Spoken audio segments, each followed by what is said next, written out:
ጌታዬ ሆይ ዋጋ ያለኝ ሰው አድርገኝ፣ ርካሽ ዕቃ አታርገኝ እኔን በሉ። በቀላል የምገዛ ትንሽ ነገር የሚለውጠኝ እንደው በትንሽ ድቃቂ ሳንቲም ገዝተው የሚወስዱኝ ትንሽ ነገር ከቤት የሚያወጣኝ ርካሽ ዕቃ ልሁን፣ በውድ ዋጋ የምገዛ ልሁን። ያ ዋጋ ደግሞ ያንተ ሥጋና ደም ነው።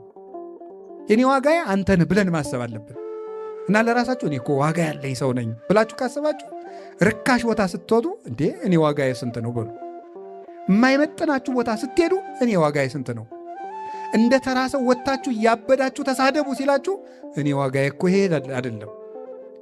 ሀብት ንብረት አፍርታችሁ ከቤተ ክርስቲያን ሲያስኮብልላችሁ ለእኔ ዋጋዬ ብር ነው፣ ለእኔ ዋጋዬ ቤት ነው፣ ለእኔ ዋጋዬ መኪና ነው፣ የእኔ ዋጋ እኮ ክርስቶስ ነው ብለን ነው ማሰብ ያለብን። ዋጋችንን ማወቅ አለብን። ለእኔ ዋጋዬ ወንበር ነው፣ ለእኔ ዋጋዬ ስልጣን ነው፣ ለእኔ ዋጋዬ ጌታዬ ነው። በደም ነው የተገዛሁት፣ ለእኔ የተከፈለልኝ ይሄ ነው። ይሄ ወንበር ከክርስቶስ ከለየኝ እልም ይበል፣ ይሄ ገንዘብ የሚለየኝ ከሆነ እልም ይበል። ለእኔማ ዋጋዬ መድኃኔ ዓለም ነው ብለን ማሰብ ያለብን።